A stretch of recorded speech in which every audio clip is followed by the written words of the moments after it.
Good evening to all of you. सभी को शुभ संध्या। कैसे हैं आप लोग?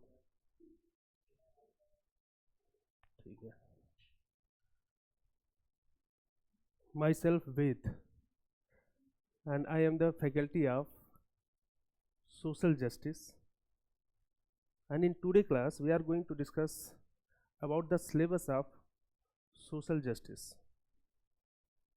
आज की क्लास में हम लोग डिस्कशन करने वाले हैं सोशल जस्टिस के सिलेबस पर, है ना। देखेंगे कि जो सोशल जस्टिस है या जिसे हम हिंदी में सामाजिक न्याय कहते हैं उसका सिलेबस क्या है। सिलेबस के अकॉर्डिंग हमें पढ़ना कैसे है, कहाँ से पढ़ना है, कितना पढ़ना है, इसका रोल कहाँ है, इसका इम्पोर्टेंस कहाँ है, इन सभी तथ्यों पर आज हम लोग ध्यान देने वाले हैं। ठीक है। सोशल जस्टिस हिंदी में कहते हैं सामाजिक न्याय। सामाजिक न्याय ये जो आपका सब्जेक्ट है, सब्जेक्ट का एक छोटा सा पोर्शन कह सकते हैं, इसका इम्पोर्टेंस जो दिखाई पड़ता है वो जीएस के पेपर में दिखाई पड़ता है, वो भी जीएस मेंस में। कहाँ पर? जीएस मेंस में। और जीएस मेंस का जो सेकंड पेपर है ना, जो सेकंड पेपर होता है उसमें इसकी भूमिका दिखाई पड़ती है, जिसमें आप पॉलिटी गवर्नेंस वगैरह को भी देखते हैं, वहाँ पर इसकी भूमिका दिखाई पड़ती है। जीएस मेंस सेकंड पेपर या पेपर 2 में, है ना। एक छोटा सा सेगमेंट है सामाजिक न्याय, जिससे 2 क्वेश्चन 4 क्वेश्चन, है ना, ऐसे क्वेश्चन पूछे जाते हैं। 4 क्वेश्चन से ज़्यादा नहीं होते हैं। कभी कभार ऐसा देखा गया कि 5 क्वेश्चन पूछ लिया गया है, नहीं तो 4 क्वेश्चन 5 क्वेश्चन ऐसे ही रहता है। टोटल वेटेज अगर देखें हम इसका, जीएस मेंस सेकेंड पेपर में इसके वेटेज को देखें तो लगभग 40 से 60 नंबर, 40 से 60 नंबर तक ये कवर करता है। यानी मिनिमम 40 नंबर यहाँ से या तो आपको क्वेश्चन मिलेगा या फिर मैक्सिमम 60 नंबर तक, यानी 40 to 60 नंबर का वेरिएशन रहता है इसमें, वेटेज है जीएस मेंस का जो पेपर 2 होता है उसमें। देखिए कई बार हम लोग कोशिश क्या करते हैं, हमारा अपना जो पढ़ने का तरीका होता है, हम राइट डायरेक्शन में नहीं होते हैं, कई बार रॉन्ग डायरेक्शन में चले जाते हैं। कैसे? बहुत ध्यान से समझिए कैसे। जो भी आपका यूपीएससी का सिलेबस है, अगर हम पूरे सिलेबस की बात करें तो इस सिलेबस को हम 2 पार्ट में बांट कर देख सकते हैं, एक तो मेजर सब्जेक्ट्स में और दूसरा माइनर सब्जेक्ट में।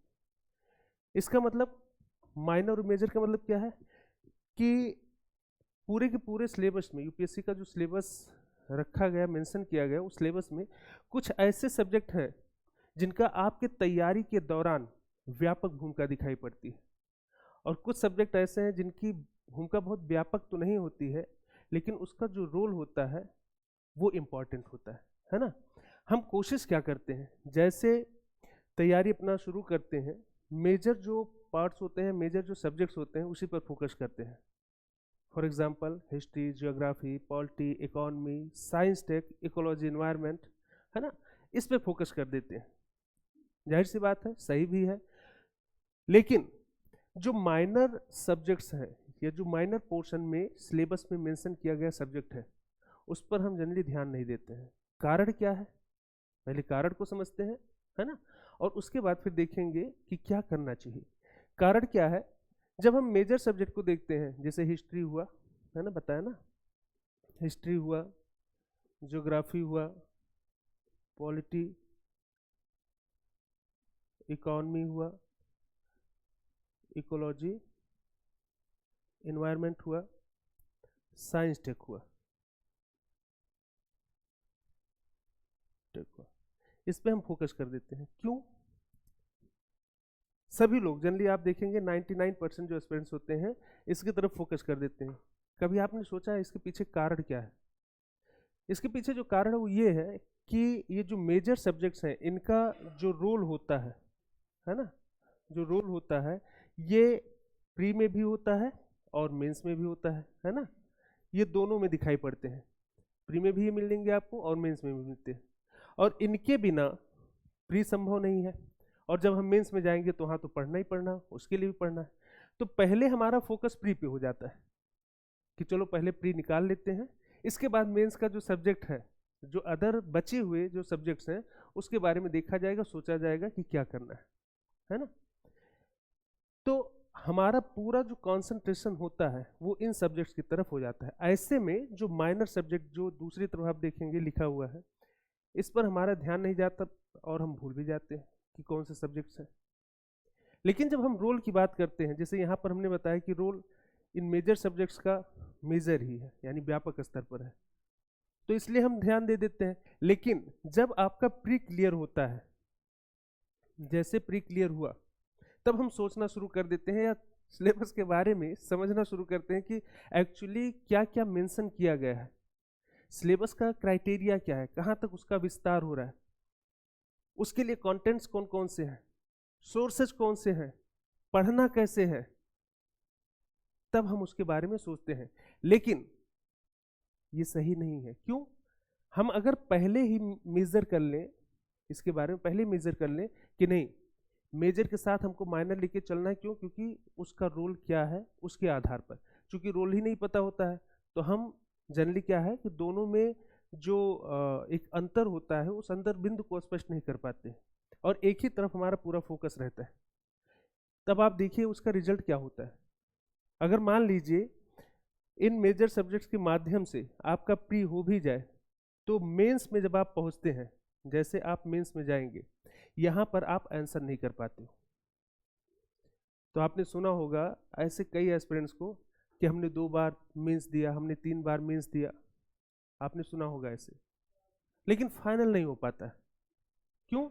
क्योंकि ये जो मेजर सब्जेक्ट्स हैं, आप अगर सोच रहे हैं केवल इनके बदौलत हम सिलेक्शन पा जाए तो हो सकता है, ऐसा नहीं है, हो सकता है सिलेक्शन पा जाए, लेकिन रैंक बहुत बढ़िया नहीं होगा या सिलेक्शन में ही बाधा उत्पन्न हो जाए। क्योंकि ऐसा तो है नहीं कि इन सब्जेक्ट्स में आपका पूरा पूरा पकड़ होगा, बहुत अच्छे तरीके से आप एक्सप्लेन कर सकते हो, बहुत अच्छे तरीके से, बहुत डीपली आप जानते होंगे। हो सकता है इस पे भी जो आपने अध्ययन किया है वो प्री के पॉइंट ऑफ व्यू से ही किया हो। तो जो मेंस में पूछा जाने वाला इसका आधार है, यानी इन सब्जेक्ट को लेकर जो मेंस में क्वेश्चन पूछे जाते हैं, हो सकता है उतना व्यापक नॉलेज आपको ना हो, उतने ब्रॉड लेवल पे आपने कभी पढ़ा ही ना हो। और इसके पीछे रिजल्ट फिर क्या होगा कि प्री तो हो जाएगा लेकिन मेंस आप क्लियर फिर नहीं कर पाओगे, यानी अगले स्टेप में जिसे आप कहते हो पीटी यानी पर्सनालिटी टेस्ट, वहां तक आप नहीं पहुंच पाते हो। तो इन्हीं के संदर्भ में, इसी क्रम में हम लोग समझते हैं कि ये जो छोटे छोटे पोर्शंस हैं मेंस में, जिन्हें आप केवल मेंस में देखते हो, इनका योगदान क्या है, इनकी भूमिका क्या है और इन्हें कब पढ़ना चाहिए, कैसे पढ़ना चाहिए और किस लिए पढ़ना चाहिए, है ना।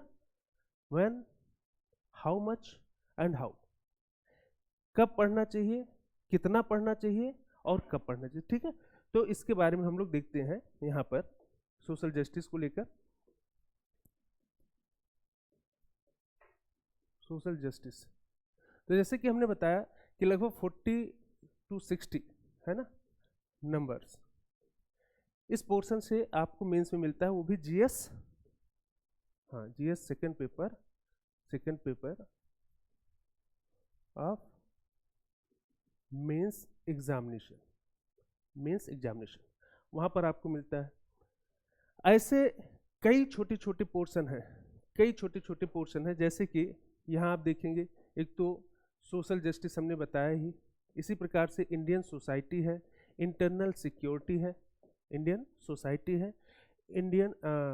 सिक्योरिटी है, इंटरनेशनल रिलेशन है, गवर्नेंस है, डिजास्टर मैनेजमेंट है ना। ये बहुत छोटे छोटे सेगमेंट्स हैं जो फर्स्ट पेपर से लेकर और थर्ड पेपर के बीच में मिलेंगे आपको। जैसे इंडियन सोसाइटी की बात की जाए, आप देखेंगे फर्स्ट पेपर में, सोशल जस्टिस आपका सेकंड पेपर हो गया, सिक्योरिटी हो गया आपका थर्ड पेपर, आईआर हो गया सेकंड पेपर, इसी प्रकार से गवर्नेंस सेकंड पेपर, ये हो गया आपका थर्ड पेपर, डिजास्टर मैनेजमेंट। इन सबको अगर एकत्रित कर दिया जाए, इन सबको एक जगह कर दिया जाए, तो आप देखेंगे लगभग 250 नंबर, कितना, लगभग अबाउट 250 नंबर का वेटेज, 250 नंबर का वेटेज पूरे आपके मेंस में, यानी मेंस का जो एग्जामिनेशन होता है उसमें दिखाई पड़ता है। 250 नंबर यानी एक पेपर के बराबर हो गया, है ना, एक पेपर के बराबर हो गया। और पढ़ना कितना रहता है, अभी जब हम सोशल जस्टिस के सिलेबस के बारे में चर्चा करेंगे तो यहाँ से आप समझ जाएंगे कि इसी प्रकार से इनका भी सिलेबस है। ये जितने भी यहाँ पर आपने सेगमेंट लिख रखा है इनका भी सिलेबस बहुत छोटा छोटा है, लेकिन छोटा सिलेबस होने के कारण हम ध्यान नहीं देते। लेकिन देखिए कंबाइंड अगर इनको कर दिया जाए तो वेटेज इसका दिखाई पड़ा कितना, 250। अब देखिए स्ट्रेटजी क्या कहती है, सिलेक्शन लेना है ना, स्ट्रेटजी बहुत ही नीट एंड क्लीन होना चाहिए, बहुत ही क्लेवर तरीके से आपको स्ट्रेटजी को अपनाना है ना। मेजर जो पोर्शन है आपका, मेजर जो सब्जेक्ट्स हैं, मेजर सब्जेक्ट्स, उन मेजर सब्जेक्ट्स में आप देखेंगे तो सभी लोग मेहनत करते हैं, लेकिन इस माइनर सब्जेक्ट के बारे में कोई फोकस नहीं करता है ना। आपको करना क्या है, अगर सिलेक्शन लेना है तो देखिए 250 नंबर ये है, इस 250 नंबर में से अगर आप थोड़ा सा अच्छा सा मेहनत कर देते हैं, थोड़ा ही बेहतर तरीके से मेहनत कर सकते हैं अगर, तो लगभग 200 नंबर आप आराम से ला सकते हैं, क्योंकि कम मेहनत में ज़्यादा चीज़ें आपकी कवर हो रही है ना। जैसे इंडियन सोसाइटी की बात करें तो लगभग 80 नंबर का क्वेश्चन यहाँ से पूछा जा रहा है, 60 नंबर 80 नंबर, 60 नंबर 80 नंबर, ऐसे क्वेश्चन आ रहे हैं। अब यहाँ हम मिनिमम भी अगर लेकर चलें तो 60 40 ये हो गया, इसी प्रकार से यहाँ जोड़ लीजिए, अलग अलग तो बताएंगे, अलग अलग सब्जेक्ट जब आएगा तो उसके टीचर्स आपको बताएंगे कैसे। ये जो 250 नंबर, इसमें से 200 नंबर यहाँ आपने गेन कर लिया। इसके बाद आप देखते हैं फोर्थ पेपर है एथिक्स, जो अपने आप में क्या है, एक पूरा सब्जेक्ट ही है, ये भी 250 नंबर का। बढ़िया अगर आप कर दीजिए 150 नंबर तक ला सकते हैं, है ना। इसके बाद आपका बचता है एसए, है ना। एसए में भी अगर आप बढ़िया कर दीजिए 130 नंबर ही ला लीजिए, है ना, 130 नंबर। नहीं, क्वालिफाई नहीं होता, वो हिंदी का और इंग्लिश का, यानी हिंदी का मतलब एक आपको लैंग्वेज रखना होता है, तो हम लोग चूंकि हिंदी बेल्ट से हैं तो मैक्सिमम लोग हिंदी ही रखते हैं। बाकी आपके संविधान में जो अनुसूची 8 में वर्णित 22 भाषाएं हैं उनमें से किसी एक को आप रख सकते हैं, तो साउथ वाले अपना अलग रखते हैं, इधर के लोग अलग रखते हैं, बिल्कुल यू कैन ऑप्ट, है ना। 130 नंबर, अब तीनों को जोड़िए कितना हो गया, 480 नंबर। यानी केवल इस छोटे सेक्शन से और 2 बड़े सेक्शन से मिलाकर आप 480 गेन कर सकते हो, है ना। अभी देखिए ना, मैंने हिस्ट्री टच किया है, ना ज्योग्राफी टच किया है, ना पॉलिटी, ना इकोनॉमी, कुछ नहीं हमने टच किया है। कुछ टच हुआ तो बताइए, कुछ नहीं हुआ ना। अब 480 में आप ऑप्शनल का नंबर जो है उसको ऐड कर दीजिए, जो आप ऑप्शनल लेंगे, कुछ भी ऑप्शनल जो भी है, जो भी सब्जेक्ट आपका हो, हाँ, जो भी आप लेते हैं, ठीक है, उसका नंबर। अगर बढ़िया आप मेहनत करते हो तो 300 नंबर आराम से ला सकते हो। नहीं, 250 मत मानिए, थोड़ा सा हम रैंक आपको दिलाना चाहते हैं, 500 का, ठीक है, 300 नंबर। तो अब देखिए यहाँ कितना हो गया, 480 यहाँ था, 300 नंबर यहाँ हो गया, कितना हो गया, 780 नंबर, है ना। अब 225 नंबर का आपका बचा इंटरव्यू, 225 नंबर का इंटरव्यू, 150 नंबर मिनिमम ले लेते हैं, ठीक है, कितना हो गया, 930 नंबर।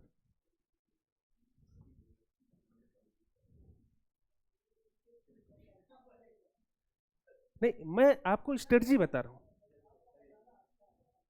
सिलेक्शन कैसे होगा, बाकी घूमते रहिए गोल गोल, जितना घूमना है, यहाँ से वहाँ, इस किताब से उस किताब, इस रूम से उस रूम, कुछ भी कर लीजिए, अगर स्ट्रेटजी सही नहीं, प्लानिंग आपकी अच्छी नहीं है, तो मैंने बताया ना कि ये समुद्र, यूपीएससी भी जानबूझकर शायद ऐसा करती है कि इतना लेंदी सिलेबस आप उसी में गोता लगाते रहिए, लेकिन जो वास्तव में स्मार्ट स्टडी कर लिया, यही स्मार्ट स्टडी, कि आप एनालिसिस करिए कि कैसे सिलेक्शन हो सकता है, नॉलेज वहां पर गेन करिए जिससे सिलेक्शन हो, और नहीं तो नॉलेज बहुत हो जाएगा। मैं पहले भी बोल रहा हूँ, अभी बोल रहा हूँ कि पीएचडी आप कर लोगे, पीएचडी के लायक आपका नॉलेज हो जाएगा, लेकिन सिलेक्शन नहीं होगा।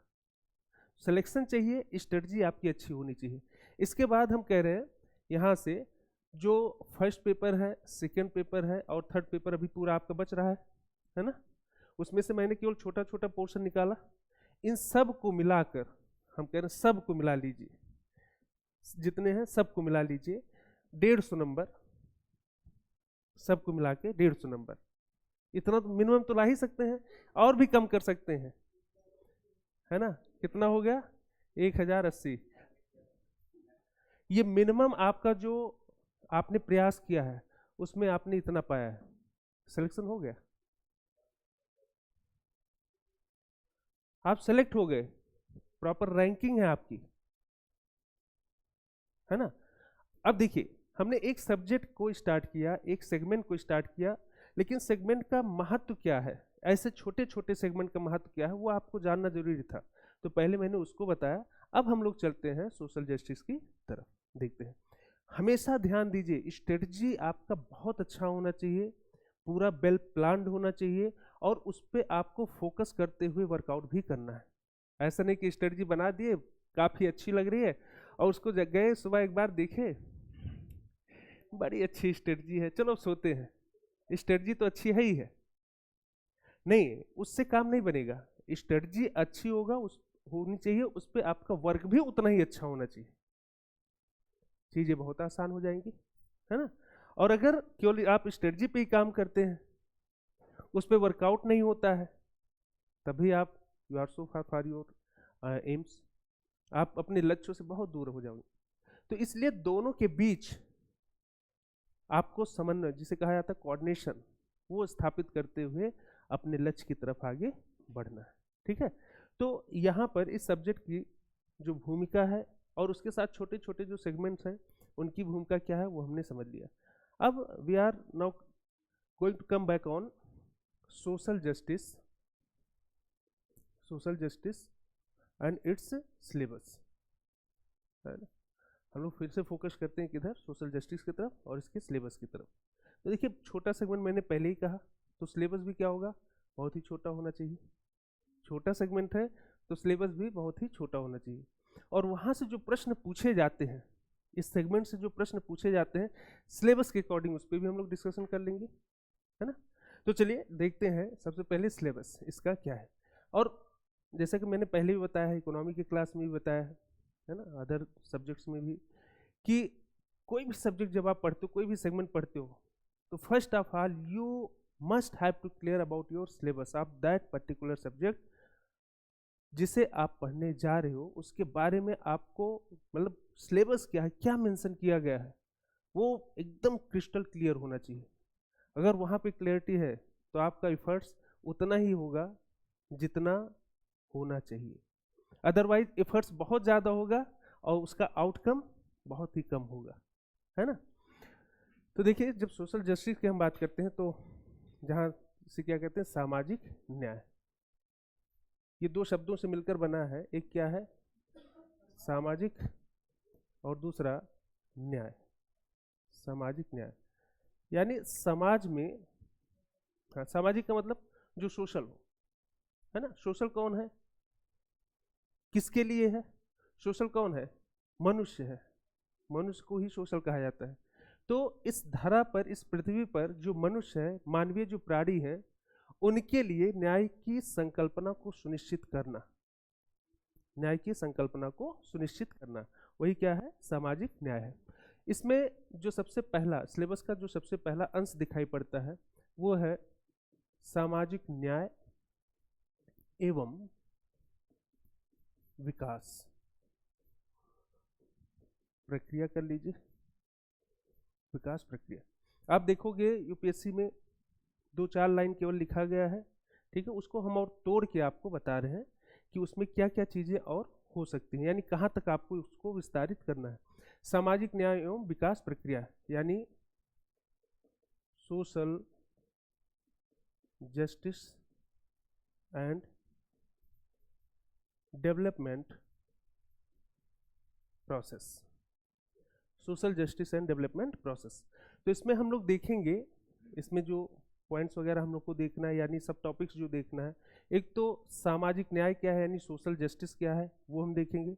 पहले जस्टिस को समझेंगे, फिर वो जस्टिस सोशल कैसे होता है उसके बारे में समझेंगे, है ना, यानी समाज से जोड़कर देखेंगे। इसके बाद हम लोग देखेंगे विकास यानी डेवलपमेंट क्या होता है, डेवलपमेंट क्या होता है।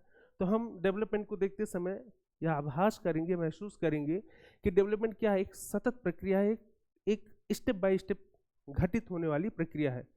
कहीं पर भी किसी भी समाज में या किसी भी व्यक्ति में जो विकास होता है, किसी समाज की बात कर लीजिए, किसी भी व्यक्ति के विकास की बात कर लीजिए, किसी भी देश के विकास की बात कर लीजिए, तो एक दिन या 2 दिन या एक किसी पर्टिकुलर टाइम में संभव नहीं होता है। वो एक सतत यानी निरंतर चलने वाली प्रक्रिया, स्टेप बाय स्टेप, है ना। 1 कदम 2 कदम 4 कदम हम आगे बढ़ते रहते हैं और एक पर्टिकुलर टाइम फिर आता है कि जिसमें हम उस पर्टिकुलर क्षेत्र में यह पाते हैं कि विकास हो चुका है ना। तो इस विकास को हम देखेंगे कि उसकी प्रक्रिया क्या है, प्रोसेस क्या है, स्पेशली भारत के संदर्भ में, इंडियन कॉन्टेक्स्ट में, इंडियन कॉन्टेक्स्ट में देखेंगे कि विकास की प्रक्रिया क्या है ना। विकास का स्वरूप भारत में कैसा है, विकास का भारत में स्वरूप कैसा है ना। और विकास की प्रक्रिया को अंजाम देने के लिए क्या क्या जो अभी कार्य किए जा रहे हैं वो कौन से हैं, उन सब के बारे में हम लोग चर्चा करेंगे। इसीलिए इसी संदर्भ में जब अगले क्रम में हम बढ़ते हैं तो उस कार्य को हम विकास से संबंधित क्या कहते हैं, विकास से संबंधित जो एजेंसी है ना, विकास से संबंधित जो एजेंसी हैं कह सकते हैं, जिसे कहा जाता है डेवलपमेंट एजेंसीज,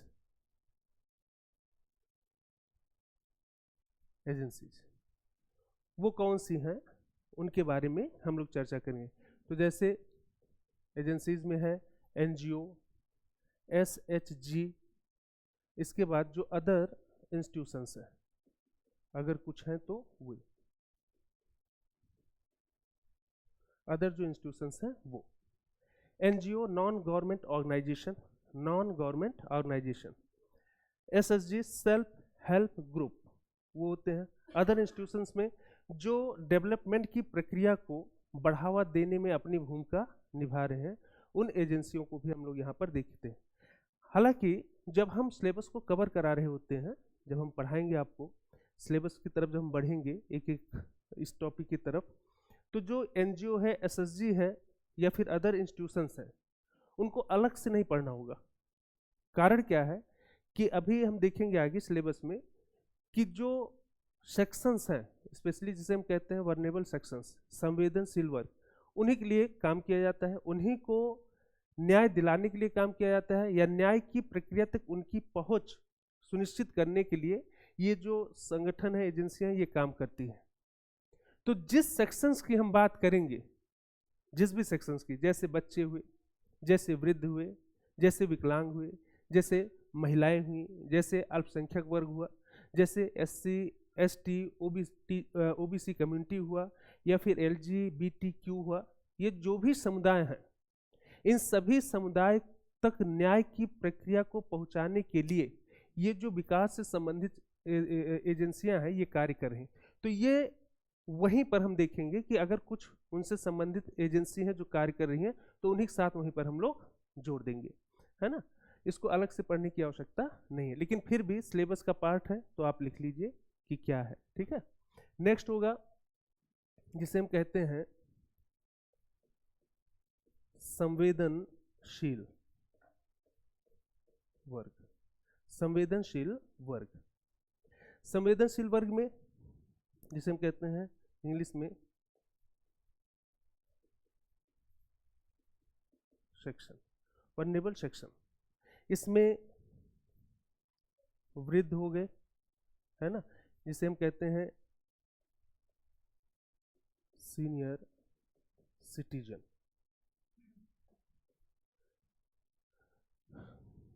विकलांग हो गए, विकलांग क्या, इनके लिए एक नया शब्द आया है दिव्यांगजन, है ना, दिव्यांगजन, जिसे कहा जाता है डिफरेंटली एबल्ड, यानी जो योग्य हैं लेकिन आम जन की तरह नहीं, एक जनरल जो पीपल है उसकी तरह वो योग्य नहीं है, लेकिन उनमें भी योग्यता है, वो डिफर तरीके से है, कुछ अलग तरीके से है ना।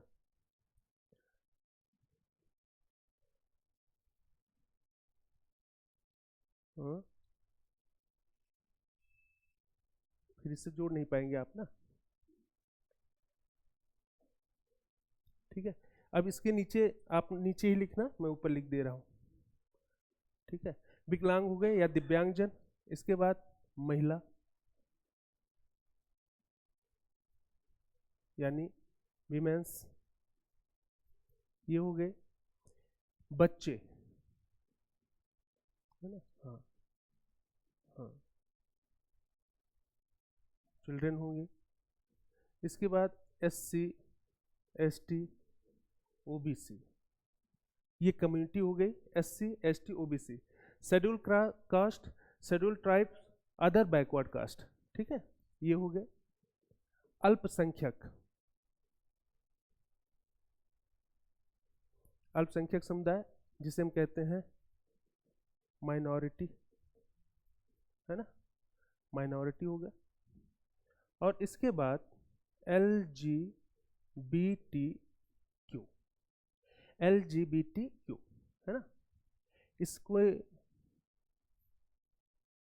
L का मतलब हो गया लेस्बियन, ठीक है, B का मतलब हो गया बाइसेक्सुअल, G का मतलब हो गया गे, T का मतलब हो गया ट्रांसजेंडर, और Q का मतलब होता है क्यूर।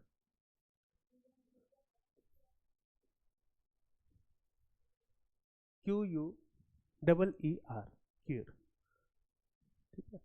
तो इनकी क्या समस्याएं हैं, इन तक न्याय को कैसे पहुंचाया जाए, इन तक न्याय की संकल्पना को सुनिश्चित कैसे किया जाए, ये समुदाय। तो आप देखेंगे वृद्ध हो गए, बच्चे हो गए, महिलाएं हो गई, है ना, विकलांग हो गए या दिव्यांगजन हो गए, SC ST OBC कम्युनिटी हो गए, अल्पसंख्यक हो गए, LGBTQ हो गए।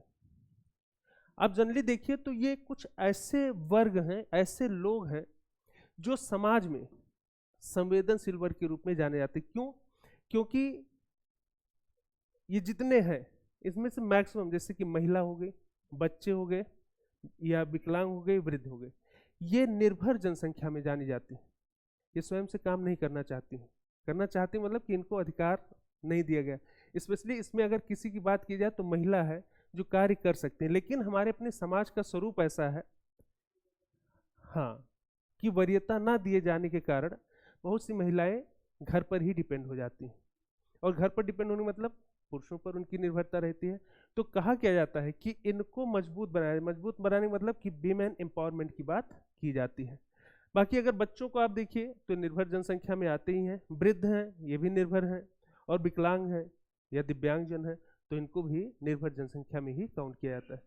तो कैसे, किस प्रकार से विभिन्न योजनाओं के माध्यम से, विभिन्न जो विकास की प्रक्रिया एजेंसियां हैं, संगठन है, उनके माध्यम से जो न्याय की प्रक्रिया है उस न्याय की प्रक्रिया से इन्हें जोड़ने का कार्य किया जाए, इन सब के बारे में हम लोग एक एक करके जब देखेंगे, पूरा सिलेबस को कवर करेंगे तो वहां से जोड़कर देखेंगे कि कैसे इन तक लाभ पहुंचाने का कार्य किया जा रहा है।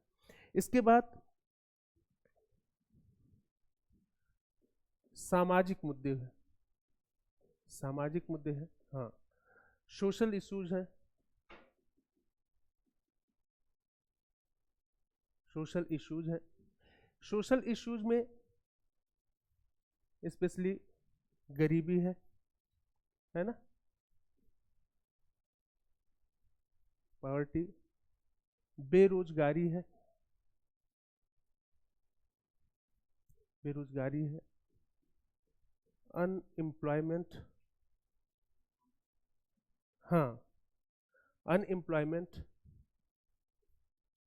इसके बाद हेल्थ सेक्टर यानी स्वास्थ्य,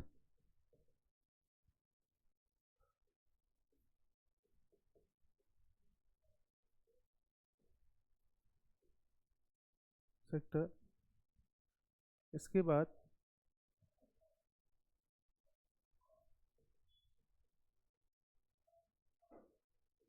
शिक्षा,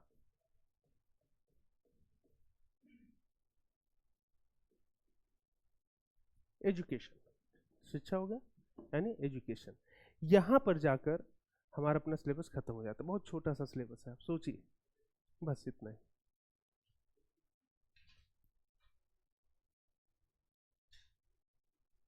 एक पूरा पेज भी नहीं हुआ होगा। इतने छोटे से सेक्शन से, यानी इतने छोटे से सेगमेंट से आप सोचिए 40 नंबर का क्वेश्चन आपको अगर मिल रहा है,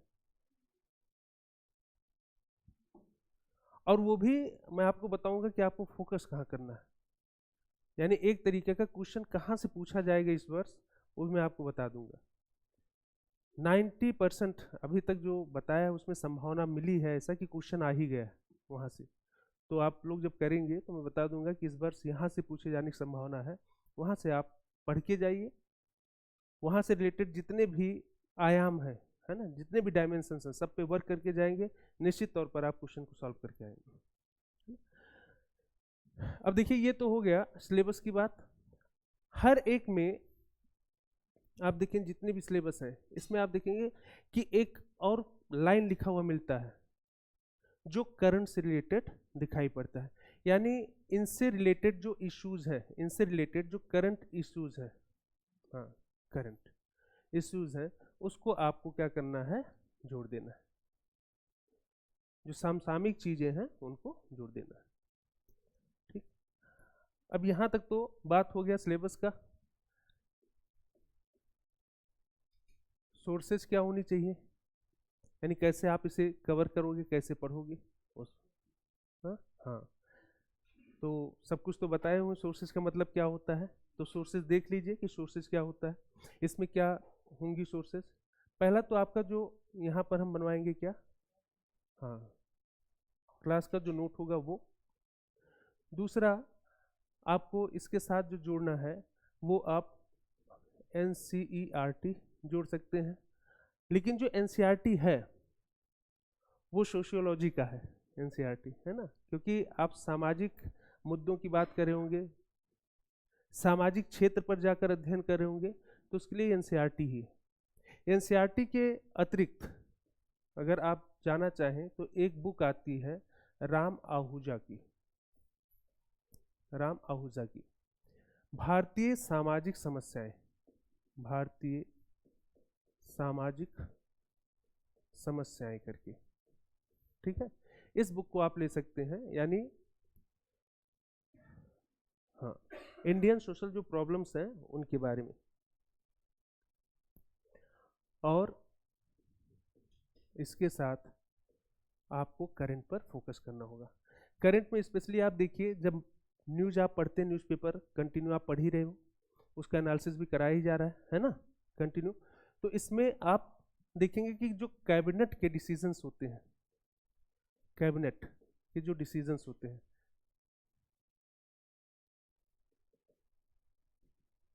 उस कैबिनेट के डिसीजन पर आपको फोकस करना है, क्योंकि जो भी डिसीजन होगा इन्हीं में से किसी एक से संबंधित होगा, है ना, इनसे कहीं ना कहीं बहुत ज़्यादा को रिलेट करेगा, ये आप कर सकते हो। इसके बाद जो पॉलिसीज़ हैं, डिसीजन के बाद जो पॉलिसीज बनाई गई, पॉलिसी की बात की गई, स्कीम की बात की गई, या कुछ प्रोग्राम अगर चलाया जा रहा है तो वो, इन पर आपको फोकस करना है।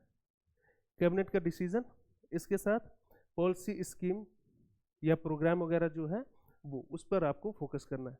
तो आप देखेंगे जो न्यूज़पेपर पढ़ेंगे डेली बेसिस पे आपको नहीं मिलेगा, यहाँ से संबंधित न्यूज आपको डेली बेसिस पे नहीं मिलेगा, हो सकता है 10 दिन में एक बार मिले, हो सकता है महीने में एक बार मिले।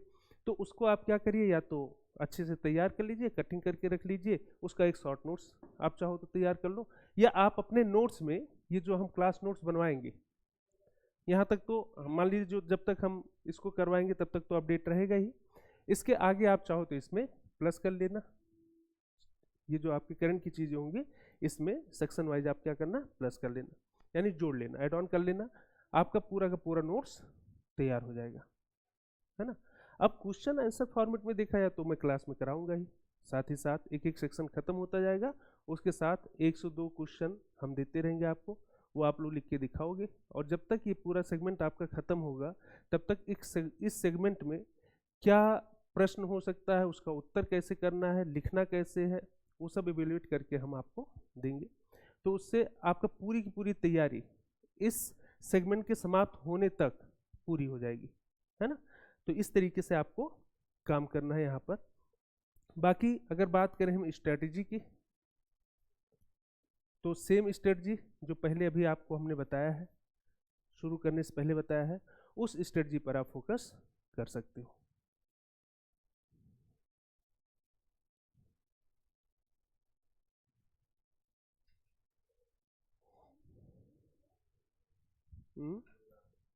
Policy oblique scheme oblique program, है ना, यानी नीतियां क्या हैं, कार्यक्रम क्या है, उस पर आपको फोकस करना है।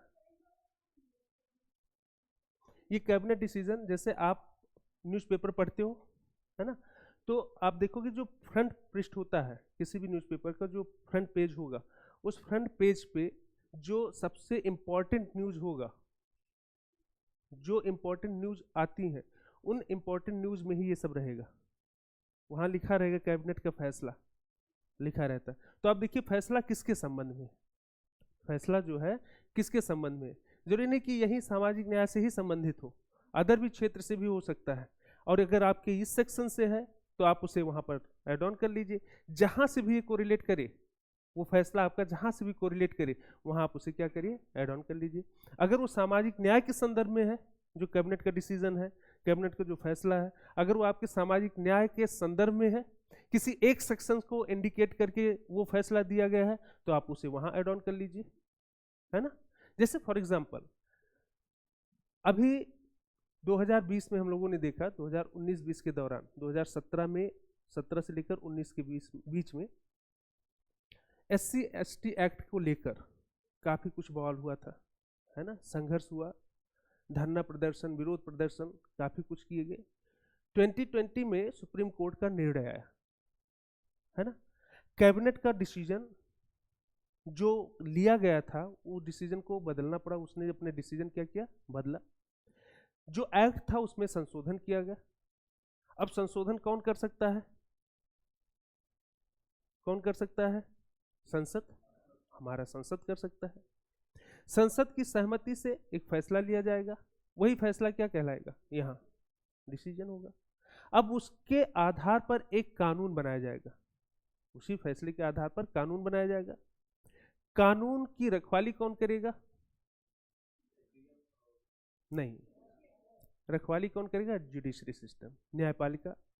और फिर उसे इंप्लीमेंट कौन करेगा, एग्जीक्यूटिव बॉडी जो हमारी है ना, हाँ, कार्यपालिका। तो सबका अपना अलग अलग क्या है, सिस्टम है। वही सिस्टम की हम बात करें, ये कैबिनेट डिसीजन मतलब कि एक फैसला आया किसके पक्ष में, किसके संदर्भ में, इन्हीं में से किसी एक सेक्शन के संदर्भ में आ सकता है। तो उस डिसीजन पे आपने फोकस कर दिया, आगे की जो राह होगी वहीं से क्लियर हो जाएगी कि अच्छा इसमें ये चीज़ें चेंज होने वाली है, इस चीज़ को एड ऑन किया गया, इसको रिमूव कर दिया गया है। तो आप क्या होगे, उस सेक्शन के प्रति अपडेट हो जाओगे। बाकी जो ट्रेडिशनल चीज़ें हैं, जैसे मान लीजिए बाल श्रम की बात की, बाल श्रम क्या है, वो कभी चेंज नहीं होना है। अलग अलग इंस्टीट्यूशंस के अकॉर्डिंग या अलग अलग देशों की अवधारणाओं के अकॉर्डिंग बाल श्रम को किस रूप में देखा जा रहा है, ये अलग बात हो गई। तो वो एक बार आपने तैयार कर लिया, वो चेंज नहीं होना है। जो संविधान में वर्णन दिया गया है, संविधान में उन सेक्शंस को न्याय से जोड़ने के लिए जो प्रावधान निर्धारित किया गया है, वो भी चेंज नहीं होना है। और होगा भी तो भी आपको पता चलेगा, उसके लिए भी पूरा पूरा क्या है, सिस्टम है। तो सिस्टम में जाने के बाद चीज़ें क्या होंगी, परिवर्तित हो सकते हैं, वो भी आपको पता चलेगा। और धीरे धीरे क्या किया जाता है, उन सेक्शंस को मजबूत बनाने के लिए गवर्नमेंट पॉलिसी के अंतर्गत यानी नीतिगत कार्य करती है, स्कीम्स चलाती हैं, प्रोग्राम चलाए जाते हैं। इनके माध्यम से भी उन वीकर सेक्शन को या संवेदनशील वर्गों को मजबूत बनाने के प्रयास हमारी अपनी गवर्नमेंट करती रहती है। तो कुल मिला के ये जो छोटा सा सिलेबस है, इसको आपको दिमाग में रखना है। और साथ ही साथ इनसे संबंधित जो नियोजित कार्यक्रम है, योजनाएं हैं, नीतियां हैं, पॉलिसी हैं, या जो भी कार्य किया जा रहा है उसको बस केवल आपको क्या करना है, ऐड ऑन कर देना है। आपका पूरा का पूरा जो सिलेबस है उसकी क्लैरिटी दिखाई पड़ने लगी है। ठीक है,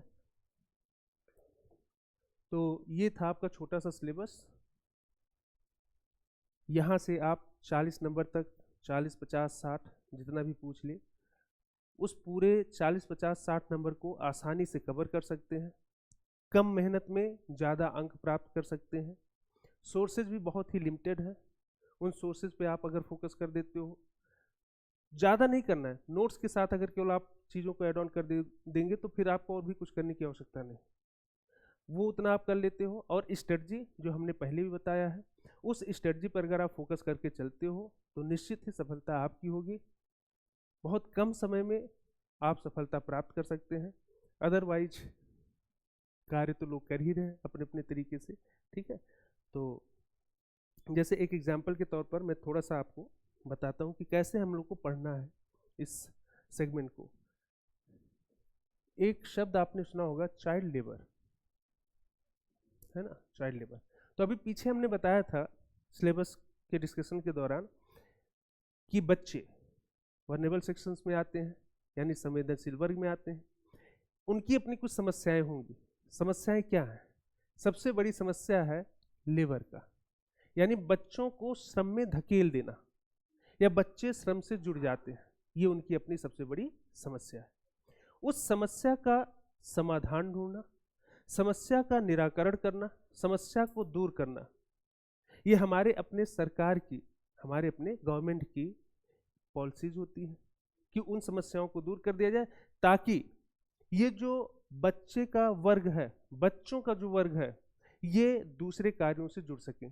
दूसरा कार्य का मतलब जो उस उम्र में उन्हें करना चाहिए। करना क्या चाहिए? पढ़ाई लिखाई, है ना, फिजिकल ग्रोथ, और मेंटली जो ग्रोथ है उसे बढ़ावा दे।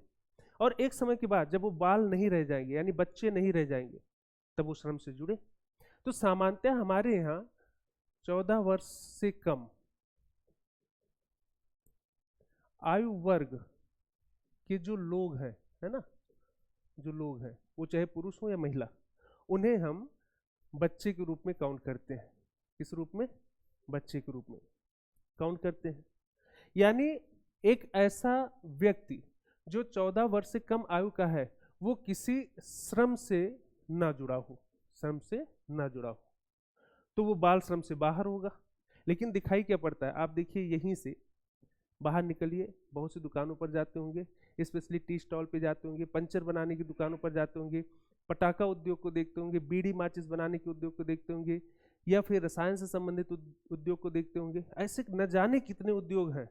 ईंट भट्टों पर आप देखते होंगे, जो असंगठित क्षेत्र है उसमें तो बहुत ज़्यादा, स्पेशली एग्रीकल्चर सेक्टर में आप देखिए, तो वहाँ पर आपको चाइल्ड लेबर मिल जाएंगे, छोटे छोटे बच्चे काम करते हुए नजर आएंगे।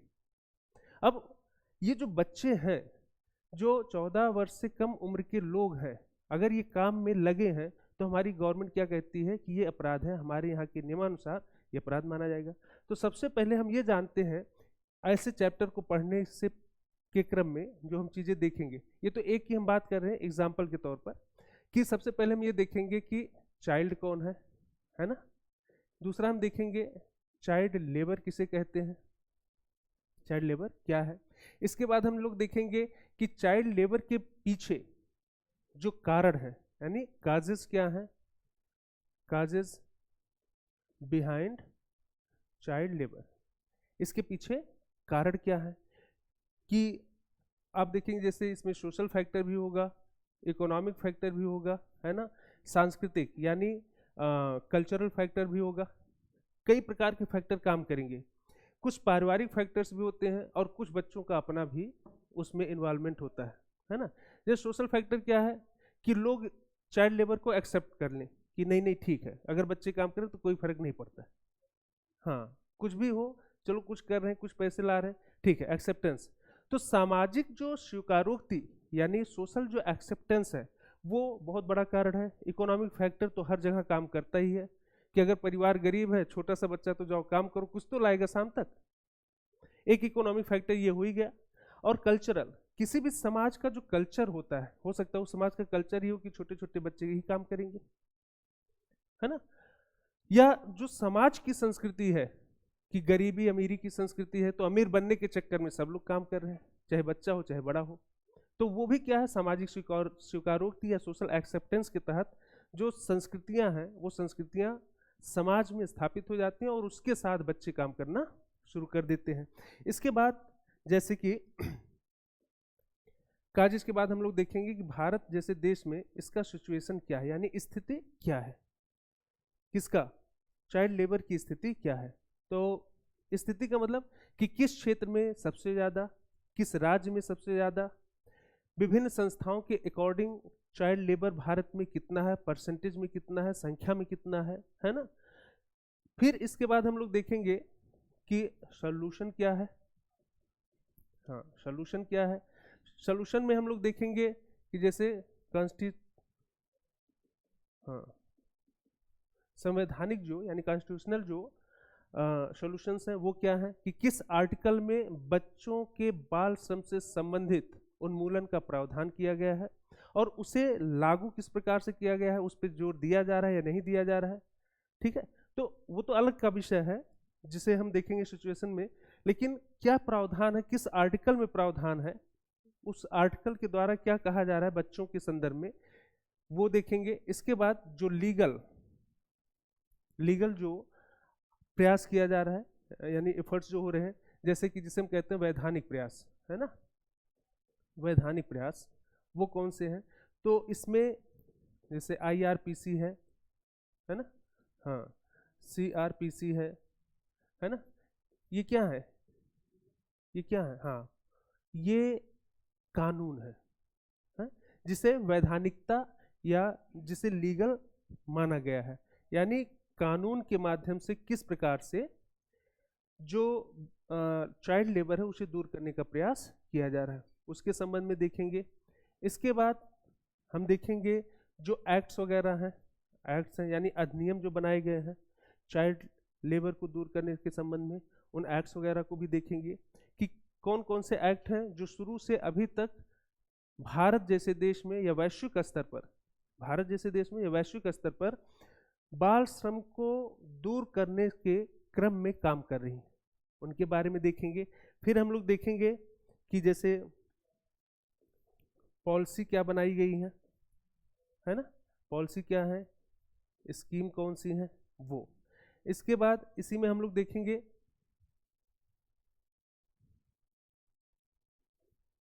कि जो इंस्टीट्यूशंस हैं, अगर कोई है जो इस क्षेत्र में काम कर रही है, जैसे कि NGO स्पेशली, है ना, NGO या अदर जो इंस्टीट्यूशंस हैं अगर कुछ हैं तो वो कैसे काम कर रही हैं, कौन कौन सी हैं, उनके बारे में देखेंगे। इसके साथ हम देखेंगे नेशनल नहीं बल्कि इंटरनेशनल लेवल पर क्या प्रयास किया जा रहा है ना, यानी अंतर्राष्ट्रीय स्तर पर बाल श्रम के उन्मूलन के लिए कैसे प्रयास किया जा रहा है, किस प्रकार से प्रयास किया जा रहा है ये। तो देखिए डायमेंशंस कई हैं सॉल्यूशंस में, आप देखेंगे तो कई डायमेंशंस पे हम सॉल्यूशंस को ढूंढेंगे। एक तो कॉन्स्टिट्यूशनल लेवल पे, दूसरा लीगल या वैधानिक या कानून के आधार पर कैसे कार्य किया जा रहा है, एक्ट्स कौन कौन से बनाए गए, कौन कौन से अधिनियम हैं जिसके आधार पर बाल श्रम जैसी कुप्रथा को दूर करने के लिए हम प्रयास कर रहे हैं, पॉलिसी या स्कीम कौन सी चलाई जा रही है बच्चों के लिए, उनके रिहेबिलिटेट के लिए या उन्हें बाल श्रम से दूर करके उनके अपने मुख्य कार्य से जोड़ने के संदर्भ में कौन कौन सी पॉलिसी या स्कीम चलाई जा रही है, जैसे विद्यालय से जोड़ना, है ना, तो उसके लिए देखिए मिड डे मील या फ्री में यूनिफॉर्म दिया जा रहा है, फ्री में उनको पुस्तकें भी दी जा रही हैं कि पढ़ो, है ना, सर्व शिक्षा अभियान, भारत साक्षरता मिशन, बेटी बचाओ बेटी पढ़ाओ योजना, इस प्रकार से क्या है स्कीम या पॉलिसीज बनाकर उन बच्चों को जो बाल श्रम से लगे हैं उस श्रम से उन्हें दूर करने का प्रयास किया जा रहा है। नेशनल लेवल पे तो हम देख ही रहे, इंटरनेशनल लेवल पे कौन सी संस्थाएं हैं या क्या प्रयास किया जा रहा है, तो आप देखेंगे कि इंटरनेशनल लेवल पे जो ILO है, इंटरनेशनल लेबर ऑर्गेनाइजेशन, वो क्या कहता है, किस प्रकार से वो बाल श्रम उन्मूलन के लिए कुछ कर रहा है या नहीं कर रहा है। वो इंस्टीट्यूशंस तो उसमें जैसे NGO वगैरह, NGO उसमें आप देखेंगे यूनिसेफ है ना, यूनिसेफ है, और एक पिछले दिनों में आप देखेंगे शांति का नोबेल पुरस्कार प्राप्त करने वाला व्यक्ति था कैलाश सत्यार्थी। कैलाश सत्यार्थी जी थे, जिनका एक एनजीओ है बचपन बचाओ। बचपन बचाओ, और बचपन बचाओ के नाम पे उन्होंने एक आंदोलन छेड़ा। आंदोलन कोई बहुत ऐसा नहीं कि हिंसात्मक था, वो हिंसात्मक नहीं, एक बहुत साइलेंट मोड पर उन्होंने क्या किया, एक आंदोलन छेड़ा, बचपन बचाओ आंदोलन, जिसका नाम ही क्या है, बचपन बचाओ आंदोलन। और उस बचपन बचाओ आंदोलन के माध्यम से वे बच्चों को, ऐसे बच्चे जो चाइल्ड लेबर में लगे हैं, या ऐसे बच्चे जिनका जो ह्यूमन ट्रैफिकिंग का शिकार हो रहे हैं, यानी जिसे कहा जाता है मानव तस्करी, उसका शिकार, हाँ, ये कैलाश सत्यार्थी द्वारा, ठीक है। हाँ हाँ हाँ, अब ये तो हम नहीं जानते, ओके, कोई नहीं, वो आप देखना, उस पे नेट पे डालेंगे, सब कुछ आ जाएगा उनके बारे में, ठीक है। अब तो बहुत सुविधा है, चीज़ों को आप समझ सकते हैं। क्योंकि अभी हम क्या है, अभी हम सिलेबस को डिस्कस नहीं कर रहे हैं, मतलब सिलेबस डिस्कस हो गया, जो टॉपिक है उसको हम अभी विस्तारित नहीं कर रहे, एक एग्जाम्पल आपके सामने पुट कर रहे हैं कि कैसे हमको पढ़ना है, ताकि दिमाग में खाका आपका तैयार हो जाए कि इसी क्रम में हमको चीज़ों को देखना है, तो वो क्रम आपका बना रह जाएगा। और जब आप नोट्स को एक व्यवस्थित तरीके से तैयार करोगे, तो आंसर जो आप करोगे, जो भी उत्तर आप लिखोगे, वहाँ पर भी आपका उत्तर व्यवस्थित हो जाएगा कि इंट्रोडक्टरी फेज ये है, मेन बॉडी ये है, कंक्लूजन फेज में क्या लिखना, वो सब आपका पूरा यहाँ इस संदर्भ में देखेंगे तो पूरा क्लियर हो जाएगा। तो ये केवल हम एग्जाम्पल आपको बता रहे हैं कि कैसे हम लोग को पढ़ना है, आगे चल के कैसे चीज़ों को देखना है। और इसके साथ अगर कुछ और अदर किया गया है, कुछ और भी है, तो उसे भी हम ऐड ऑन कर देंगे। हालांकि ये जितना मैं आपको बता रहा हूँ, ये फॉर्मेट है कि कैसे हमें अपने पूरे टॉपिक को कवर करना है, हर एक टॉपिक को हमें इसी आधार पे कवर करना। अब यहाँ पर आप जैसे चाइल्ड है, तो यहाँ पर आप वीमेंस को रख के देख लीजिए, तो वीमेंस के संदर्भ में ये हो जाएगा कि वीमेंस के साथ क्या समस्याएं हैं, उसके पीछे कारण क्या है, और सिचुएशंस क्या है अभी, इसके बाद सॉल्यूशंस क्या हो सकता है, इस लेवल पे सॉल्यूशंस को हम देखेंगे, है ना। और सबसे लास्ट में हम लोग जो देखेंगे कि सजेशन क्या हो सकता है, हाँ, सजेशन क्या हो सकता है, और आगे का रास्ता क्या है, यानी वे फॉरवर्ड क्या हो सकता है, आगे का रास्ता आपका क्या है, कैसे चीजें व्यवस्थित की जा सकती हैं, या ऐसे किसी समस्या का समाधान हम कैसे प्राप्त कर सकते हैं। ठीक, तो आई थिंक यहां तक क्लियर होगा।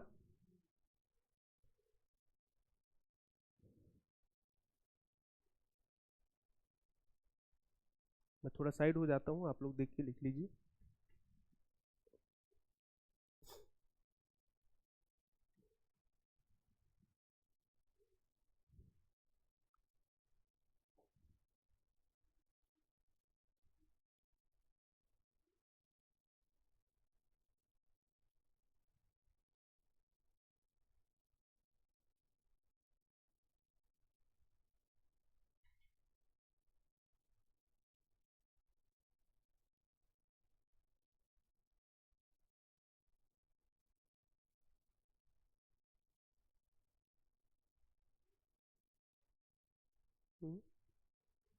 ये वे फॉरवर्ड यानी आगे की राह, आगे का रास्ता क्या हो सकता है वो।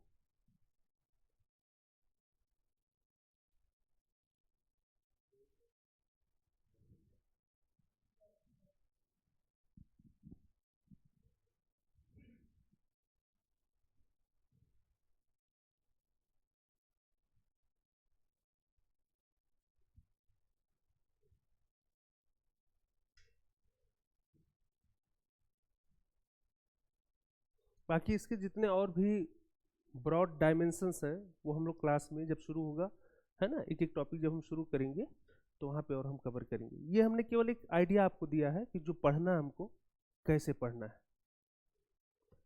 यही सब कुछ बहुत माइन्यूट चीज़ें होती हैं जिसके बारे में जनरली बताया ही नहीं जाता है। हाँ, अगर ये सब चीज़ें आप समझने में सक्षम हो जाते हो जिस दिन ना, आप मान के चलिए आप खुद से भी पढ़ सकते हो। यही, इसको सीखने के लिए आप आते हैं इतनी दूर दूर से, लेकिन सीखना वो शुरू कर देते हैं जो आप स्वयं से भी सीख सकते हैं। आपका क्वेश्चन आप सोच के देखिए क्या होता है। एक बार खुद से सोच के देखिए आपका क्वेश्चन क्या होता है जब आप घर से निकले हैं कि हम चल रहे हैं दिल्ली तैयारी करने के लिए, तो आपका आपके मन में क्या डाउट था? पता नहीं क्या पढ़ना है, कैसे पढ़ना है, कितना पढ़ना है, किस प्रकार से पढ़ना है, उसका क्रम क्या होगा, है ना? क्रम में हम फिट कैसे बैठेंगे, इतनी बड़ी चीज को, इतने बड़े सिलेबस को इतने छोटे से दिमाग में कैसे हम स्टोर करेंगे, है ना? यही सब चीजें दिमाग में रहती हैं। तो वो तरीका अगर आप सीख लेते हैं, सीखने में सक्षम हो जाते हैं, तो इतनी बड़ी चीज को बहुत आसानी से छोटे से दिमाग में आप रख सकते हैं, है ना?